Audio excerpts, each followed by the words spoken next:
The grim reality. One day, a menstruating maiden urgently realized she needed to change her tampon. She ran and she was suddenly halted by a troll at the bridge. Sir, I need to gas through. I need to use the restroom immediately. Well, sweetheart, it'll cost you one bathroom pass to cross this bridge, or would you rather save your pass for reward later? I need to change my tampon. I could die from toxic shock syndrome because I've been using it too long. It shall cost you one bathroom pass and you will lose your opportunity for future rewards. All right, boss, I have a question for you. What would you do in this situation? Before you answer, let me explain what the girl mentioned. Toxic shock syndrome.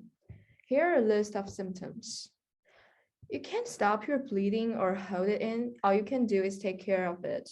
From a survey about women's attitude about the bathroom, it was found that 68% of respondents limit their use of the restroom at work, at least occasionally. Not to mention 98% of women limit their use of public bathrooms. Women tend to avoid public bathrooms for a lot of reasons.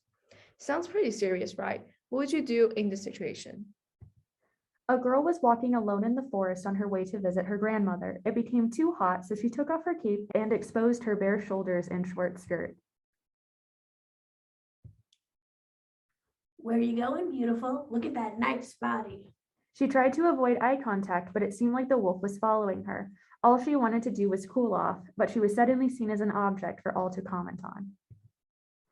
So, what do you call what the wolf did to the girl? As I'm sure you all know, it's called catcalling. A study done by Cornell University states that 67% of women had experienced street harassment before 14, and 77% of women under 40 said they had been followed by a man or group of men. And just like our poor Red, more than half changed their appearance to try and prevent harassment, and that's just in the US. Stop Street Harassment has listed these as forms of harassment. In another study from Stop Street Harassment, they asked, have you ever been harassed while in a public place like the street, on public transit, or in a store? Out of the 225 respondents, these were the results. A woman desired to go to her city's fanciest ball. She had picked out the most spectacular dress with the most perfect high heels to match, only to be halted by the guards at the castle gates. Sweetheart, your distasteful outfit is not appropriate for this event. Why? I'm already here. Can I just come in? We can't have you looking like that at this event in general. Too distracting and revealing.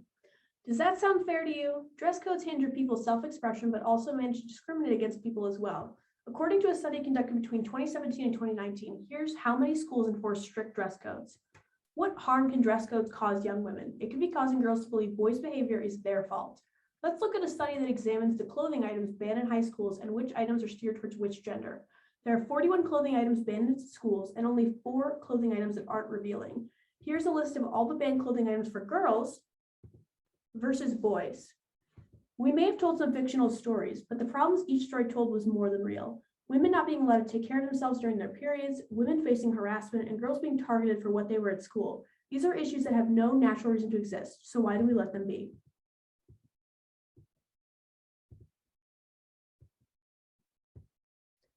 Thank you.